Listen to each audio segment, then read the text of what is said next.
think oxidative stress we know is a common denominator. In most of the research, oxidative stress is an issue. We know that with all EHS patients, oxidative stress is always at the top of the list. We know doctors like Magdavas calls it early aging syndrome, EHS, because of the oxidative stress, because your body can't cope with all the free radicals. Now, together with that, we know there's DNA damage. We know the hypotheses from Dr. Martin Paul about calcium channeling, which means your body channels too much calcium and it goes into your organs, not necessarily into your muscles and your bones as it should, and it causes all sorts of havoc in various organs in your body. Nutritional deficiencies, there's a whole host of that. I'm not going to go into all of them. I might want to just highlight one or two. Melatonin is a big one, impacting people's sleep, causing insomnia, amongst others. Glutathione, which means your body battles to detox because it's depleted from glutathione. Maybe that's those two are enough for now. Histamine release is another one. You've done a lot of work on the protein factor 8.5 and the dendritic cells, where your nerves, especially the skin, is affected and your nerves are affected through EHS. And then overall, your immune system is suppressed because of all of these things happening. Just want to park there for a moment, that you maybe add on to some of that.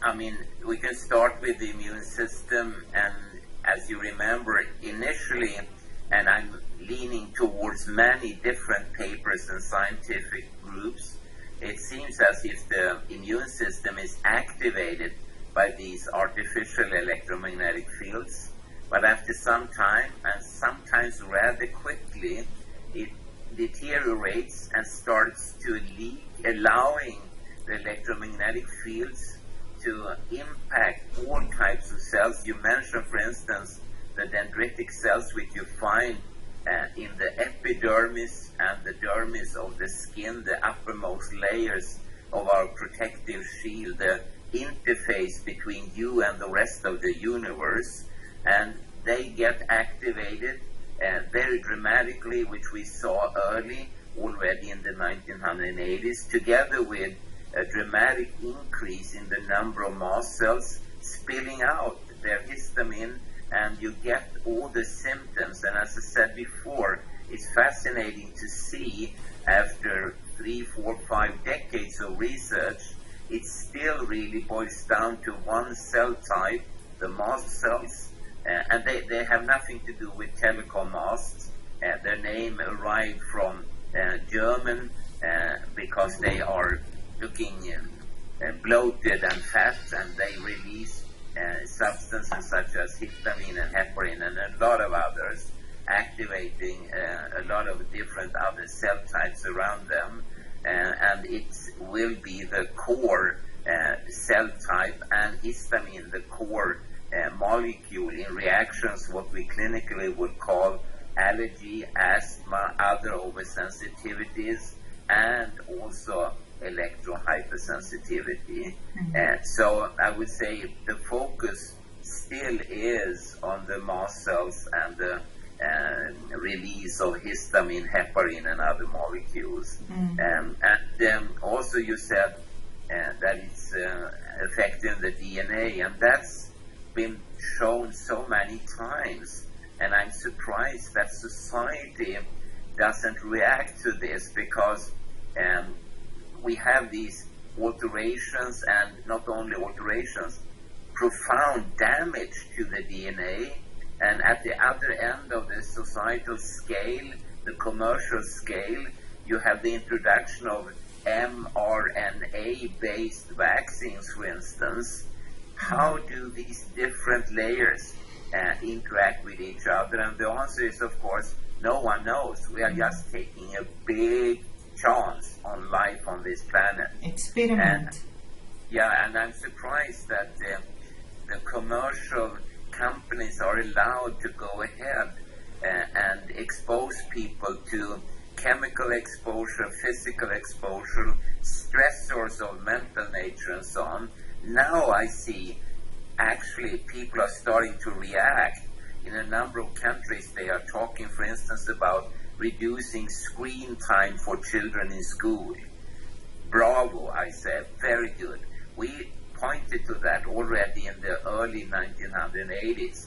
No one bothered to listen to us, but maybe now people start to listen, and that would maybe mean a reduction in exposure, maybe mean a reduction in damage to DNA and damage to cell types in the body. And one of the common denominators is, of course, different oxidative stressor effects.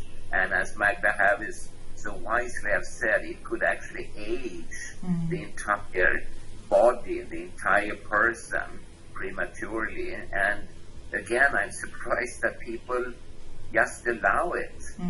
But of course, cell phones, tablets, laptops, and so on, they are funny, they are nice, they are great entertainment, and they're very useful and so on. And people cope with a lot of things. And when I interview normal healthy volunteers, I realize that maybe they are not healthy as we would have named them in the 1950s, for instance. Maybe they are already being damaged from all these different types of exposures. And naturally, I beg to God and all other forces to make people, you and me, wrong. But less and less that is the case. More and more research is compiled every day, more or less. There is a very profoundly important paper being published. And before I forget it, Davida, when you do your observations and studies, it's super important, and I think I've told you before, to always keep a very detailed record, because I want you to be able to publish these observations in a scientific journal. And such journals are, well, they could surprise you by asking you about details which you have forgotten, but then you can go back to your written records and pull them out and say, yes, here is the answer. So that's important. What I'm also doing with my clients now is we are recording their symptoms. I've got one client who's been away from school, the teacher that I spoke so often about. She's been away for months because she's working with the school. They're trying to find ways to accommodate her. So she managed to get what they call pillar leave, which means she was at home for like 3 months and her symptoms reduced radically. Now she's going back to school, and we're doing the symptoms so that we can show how her symptoms increase when she goes back. So we're even trying to do things like that. But I just want to add to the DNA damage which you spoke about. We're going to talk about this next year, but I've been working with a local doctor to trial a medical protocol to help reduce the mast cell activation in particular, and to actually resist the DNA damage or prevent or recover from some of the DNA damage. So I want our listeners to next year, please tune in. We're going to talk about that. We're seeing really great results with the protocol at the moment, and that might just be a deal breaker going forward for people with EHS. So I'd like people to keep an eye on that. But just getting back to the model, if you look at all of these biological issues, it all at the end of the day goes back to toxicity. That's something else we found as a common denominator. People with electrohypersensitivity tend to have difficulty to detox, and they're prone to inflammation. Those two elements on a DNA level. And when the body is prone to inflammation and it battles to detox, the toxicity just builds up, and it's like a cup overflowing, it fill up, and the moment it overflows, you just can't stop it. It's just pouring. So one of the treatment methods that I use, or prevention mitigation methods I use with my clients, is to reduce the overall toxicity being exposed to, not just EMF, all other toxicity, emotional, chemical, etc. And the moment you lessen the burden to the body, the tolerance becomes bigger. So that's really, really important. Simple thing like, I've got a new client, very, very sensitive, heads up a construction company, and he says he loves a beer occasionally, but he sees if he drinks that beer, he's immediately very sick. And I said, well, you've got to reduce your toxicity levels. You know? So that's just a simple example. Yeah. But then if we look at the... I agree with you. That's what we have told people for many, many years, that they cannot only focus about the electromagnetic environment. They have to look at everything in their life.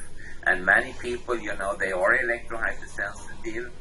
At the same time, they allow themselves to drink a lot of alcohol, use drugs, medicines, bad food, and they stress a lot. And I say you have to cope with all these details, because otherwise they will overflow the whole system, as you say, and it will not be a successful remedy at all. So it's important. Yeah. Even things like tattoos, people don't understand. You put ink on your skin and it absorbs in the skin. So I think there's a lot of practical examples of that.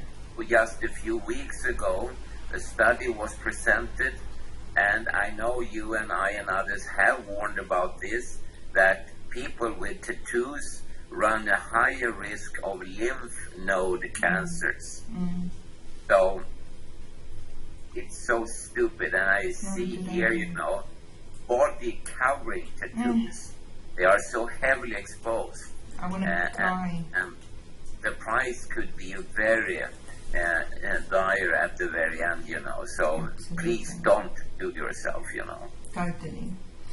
Okay, so I want to look at the precursors, and I really hope we've got medical doctors listening to us today, because the whole intent was for this model was not just for the clients and the people suffering with EHS, but for them to take something to their doctors that can explain this. The doctors can then go and study the research, and you and I just want to emphasize that behind every little bullet on the slide, there's thousands of studies, not one. Thousands. Okay. Yeah. So some of the precursors that we found, and again, there's a lot of doctors in America and in Canada especially that's doing some research on this, but tick-borne infection or other infections typically play a very big role. And if those are not addressed, it's difficult to address the EHS. You can reduce the exposure, you'll get a bit better, but you won't get well unless you actually address the infection as well. So tick-borne infections is very important. Mold, I've experienced that myself now twice. Mold exposure and the mycotoxins released by mold is really, for a person with EHS, it's the worst combination. I've had clients where they actually had mold exposure and they thought they had EHS. And the moment we take the mold away, all the EHS symptoms are gone, because the symptoms are the same. And I get very well aware of that in the United States. There is a medical doctor, a woman, Lisa Nash. I hope I pronounce her name right. And she's really an expert and advocate for looking at the mold exposures. And that's, at least in Sweden, often overseen, you know, and forgotten from a medical point of view. So it's really something that needs to be reawakened, because it was on the panorama before, but has drifted backwards, you know, and been forgotten many times. Dr. Neil Nathan, he specializes in mold, and he's got patients, then they've got mold growths in their sinuses. Then they completely, they can't even walk. That's how sick they are. Then he removes the mold physically, surgically, and 3 days later they walk. It's incredible. It's like miracles, but it's just he's taking the mycotoxins in, and then he starts doing a chelation protocol to get rid of the remaining toxicity in the body.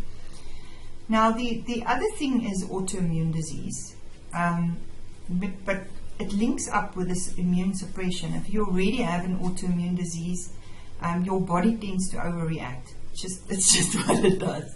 Would you want to elaborate on that?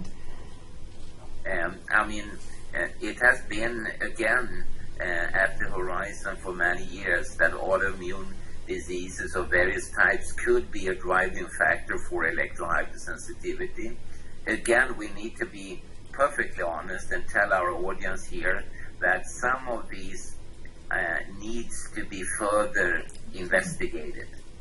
We don't know enough to really be 100% sure, but it is important to ask about this, and especially for a medical doctor, that they read all the paperwork around the patient, because somewhere they could have been treated for an autoimmune disease and maybe they still carry it as a dormant subclinical infection in the body, and then you add all the Wi-Fi or whatever you add, and they become ill, and the doctor will only look for the present symptoms and not for the previous reasons. So that's also important. I think very, very important, and that's why we're sharing this. The next element is genetics, and I spoke to you about it earlier, where people tend to be inflammatory prone or they have poor methylation.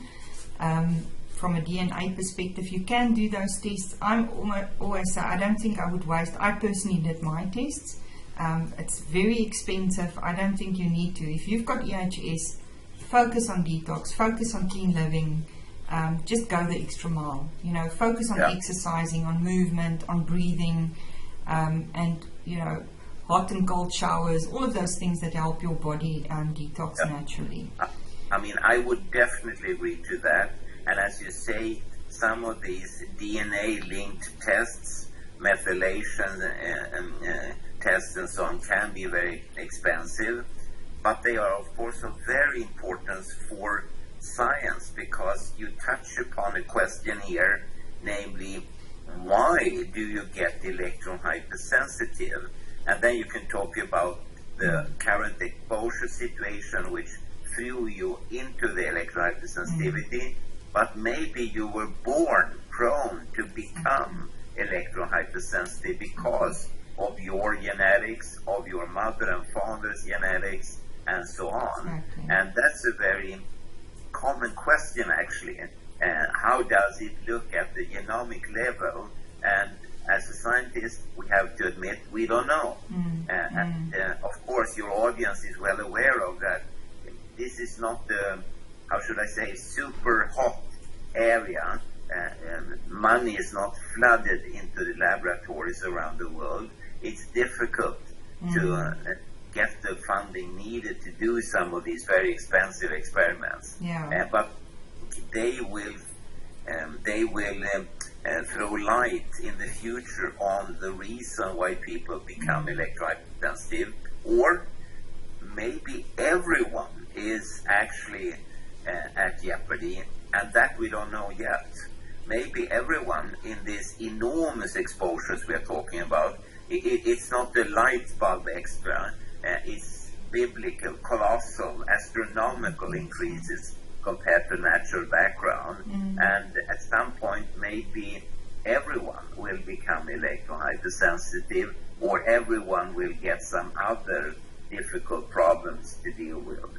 Prof, if you see the amount of people being sick and they've got non-specific symptoms which are being symptomatically treated and nobody knows the cause, and I've never thought it's only EMF. In my mind, I always see this toxic soup we live in. And it's that toxic soup, and that's why I'm a naturalist. I always promote living clean, because the moment you reduce whatever toxicity you're exposed to, especially EMF also, not only, also, then you're gonna improve your symptoms and you're gonna get better. It's just that this is a no-brainer. Very interesting, because as you say, for instance, when you look on mast cell markers and the effect of activation of the mast cell system, the immune system, so on, I realized many years ago that the baseline, when you measure, for instance, histamine, IgE, and other markers, in the 50s, that baseline was much lower in the general population. It has been readjusted to be normal, because if they didn't do that, then everyone would be marked as asthmatic or allergic today. So they have lifted up the baseline step by step, and quite a lot actually.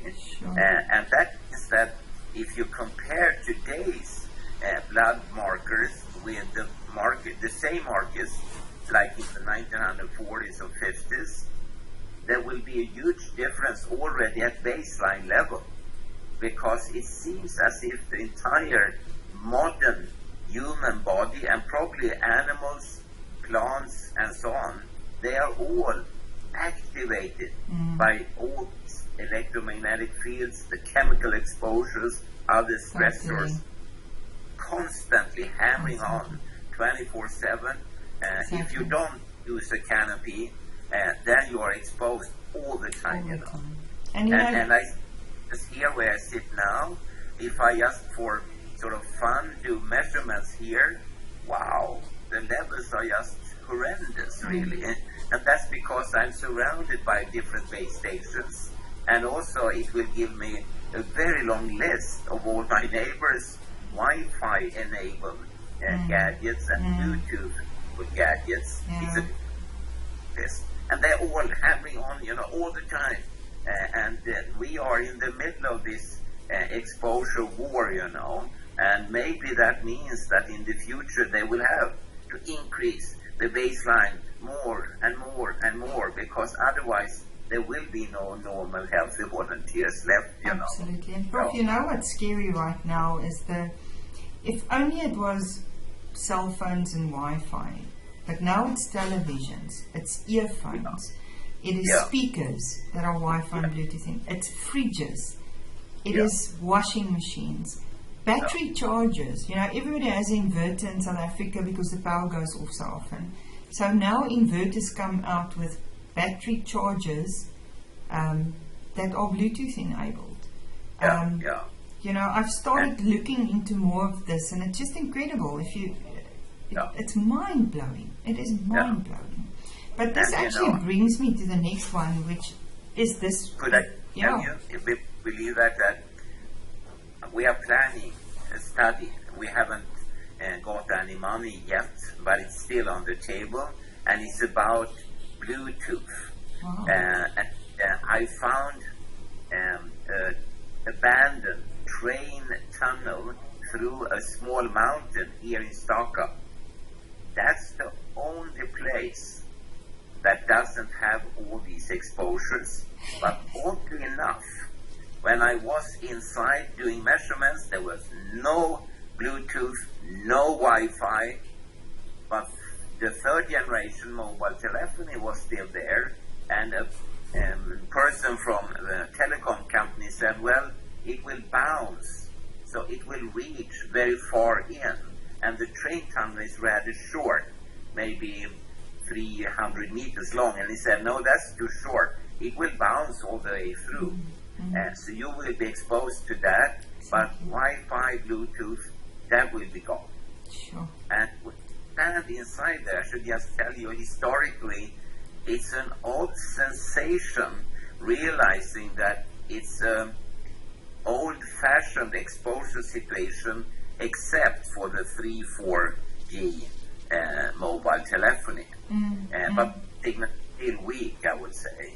And it's odd to realize the moment I step out into the modern world, and I could see it on the measuring device, it springs to life. It just is enormously activated by all these sources. And I pass, for instance, an office building, and as you say, the number of Wi-Fi enabled things, it's endless. It's endless, The smallest cooking machine or whatever will be Wi-Fi enabled nowadays. Prof, one of the nicest experiments I've done was just standing next to the road, a busy road, with my electrosmog meter, and doing radio frequency, and you can do it for magnetic fields and electric as well, with the cars passing and the trucks passing. Like, it just doesn't stop. It's crazy with every car that passes. Yeah. So people think they're okay in their cars, but being inside your car is actually one of the worst places. Spending hours in a car, if you EHS, it's not a good idea. No. It's not a good idea. But this actually brings me to my next bullet, which is environmental exposure. But here I've included chemicals, medications, metals, and EMF. So it's the full Monty. I personally, in my earlier career, had exposure to chemicals at a plant where I worked, and we actually had to evacuate the whole area because of a chemical spill. And I had lung issues for like 6 months after that. But I forgot about it until you start doing research on this stuff. Medications, as we know, some medications are highly toxic. Metals is a big one. So what I've recently, I had a metal bridge, which it's less than a month ago I had removed. I still have one piece of metal in my mouth that has to go. So I'm slowly working at removing metals from my body as well. People with EHS and doctors who treat people with EHS needs to know that if you have EHS and you've got metals in any part of your body, it amplifies the signal. And you can simply test that with an electrosmog meter by having a cell phone and a piece of metal and bringing it closer together, and you'll see the amplification in the signal. Yeah. It's like, even if it's a shield, I always say, if this is a shield and this is a cell phone, the signal is amplified on the side of the cell phone. On the other side, it's less. So the same thing happens in your body if you've got metal in your body. So it's important to avoid having, and I discussed this with my dentist because he said, what happens if you need to have a shoulder replacement? And I said to him, I won't have it. And he just looked at me and said, I won't have it. I said, this is my last, or this metal must go, I'm done. Anyway, so that's important. So the other... What do you say about metals on your body? For instance, my glasses, I will show them to you. They are, of course, of metal. And when I put them on, I know that they will work as an antenna. Correct. And you may have metals in bras, for instance, and you can have metals like rings on your finger, etc. It's a very valid question. So for a person with EHS, you can't tolerate metal on your body. You can see, I used to wear rings on every finger. I don't anymore. Now if I wear bracelets, it's non-metal. My glasses, the frame's plastic. Okay. I had to get rid of the metal frames. That's a big issue, Prof. I'm very glad you raised that. It's the same principle. The moment the metal is on your body, it amplifies the signal, and you can actually feel it. Yeah. So, and even, as you say, even a bra under wire, you need to take that off. It definitely has an effect. People can just change it, and they will immediately feel the difference. Yeah. For a person with EHS. So the next precursor is emotional trauma. We see that a lot of people, but this actually goes for almost all illnesses, where people had severe emotional trauma, the body goes into shock, and then something happens inside the body, and it becomes difficult for the body to tolerate certain things. So emotional trauma is always a big one that we try, and certainly in my consultation, I spend a lot of time on helping people heal their emotions. And the last one, which is fascinating, is physical or brain trauma. So you would probably know more about this than I do, but there's been some studies where people had brain injuries and developed EHS. But especially what I've seen in my own consultation is if a person has spine misalignment, that aggravates the symptoms. So it's important to either work with a chiro or do practices like Qigong, which helps you straighten your spine. And if you've had a brain injury, to deal with that and not just leave it, to make sure you treat it properly. And just to get everything correct, so that people don't misunderstand, there is a study here in Sweden quite a number of years ago at the Department of Applied Psychology at the Uppsala University, showing that people with electrohypersensitivity actually are more mentally sane than the average in the population. It was said that they are just deranged, middle-aged housewives and so on. They are not. I want to say that. And they came better on all the different points than the general average of the Swedish population. And for one point only, there was a difference to the negative. You can say they could cope better with harassment than the younger population. And that's like your dog. If you continuously kick it, it will expect to get kicked. And that was the same with the electrosensitive people at that time, and we are in the 1980s now. They were badly treated by society, and that was what they expected. But they were more clever, more mentally sane than the average. Yeah. Prof, it's very interesting that you say that, because, you know, dealing with electro-hypersensitive clients, the biggest challenge is dealing with the ridicule. That is such an effort, and you really have to keep your head up high and, you know, don't allow people to look down on you, to talk down on you, to question your sanity. As you say, we are very sane. I am very sane. And but nowadays, since a lot of years back, I say that since we live in such a very high exposure environment, physical exposure, chemical stress, and so on, I look upon the electro-hypersensitive people as the new normal population. Yes.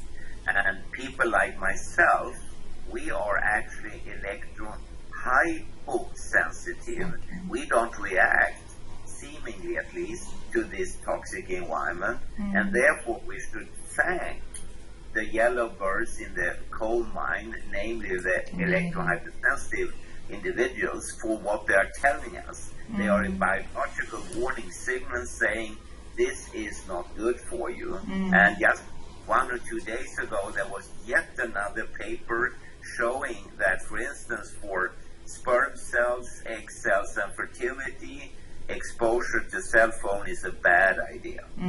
The question now is rather, how many papers do we need before we will pull the brake, before we will say this is enough?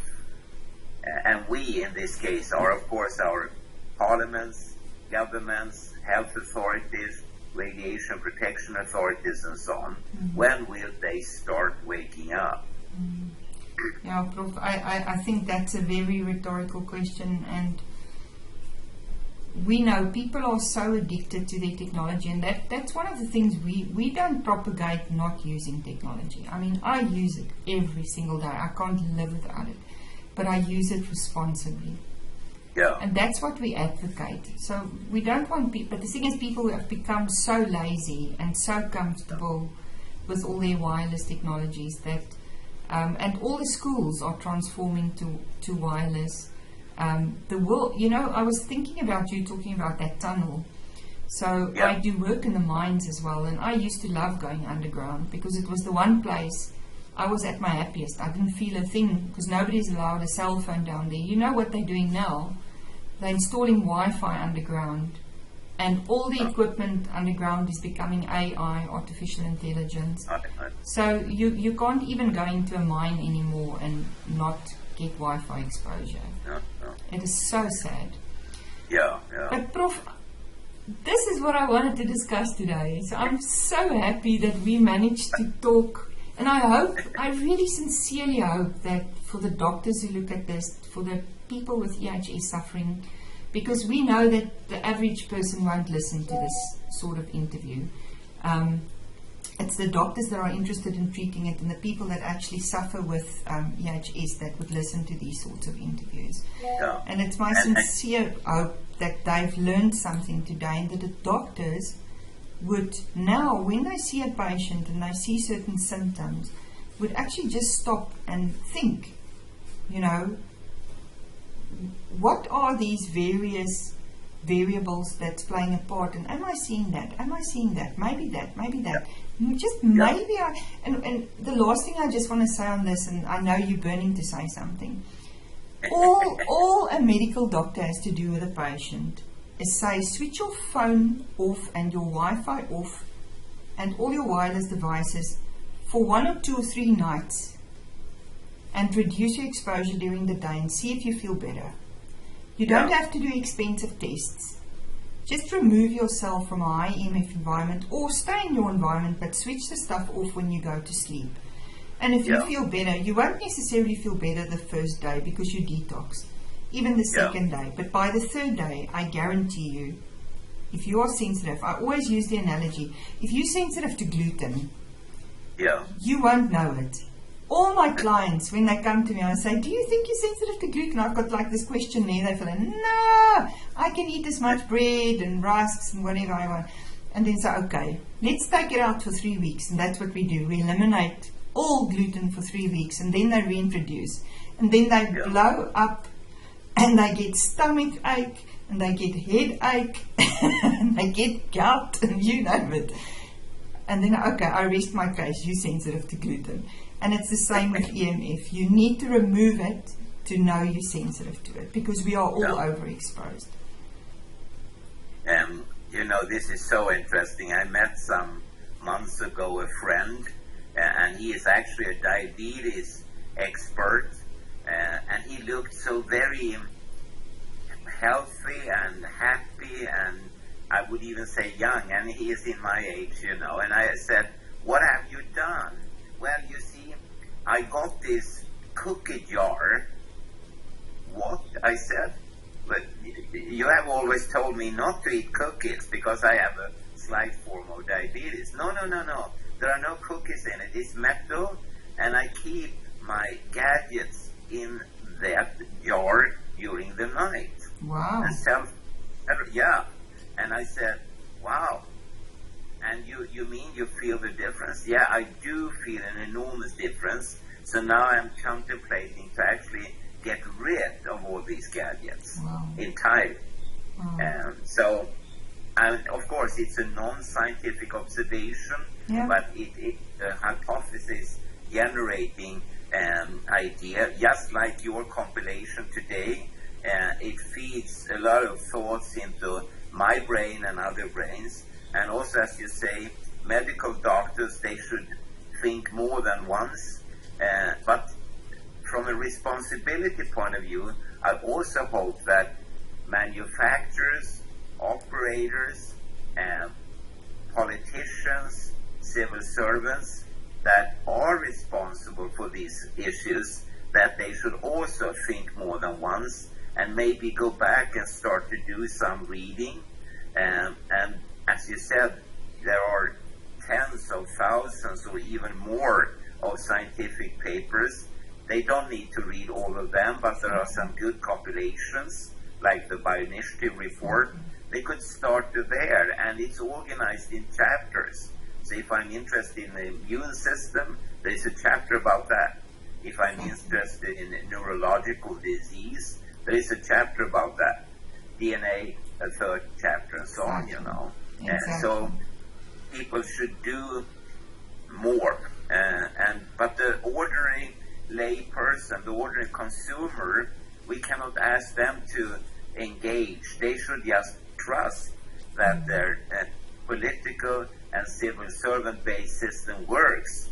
And right now, maybe it doesn't, because people are, as you say, addicted, and on good grounds in a sense. They are fun, they're useful, they're very quick, rapid, and you can use them for a lot of fun stuff.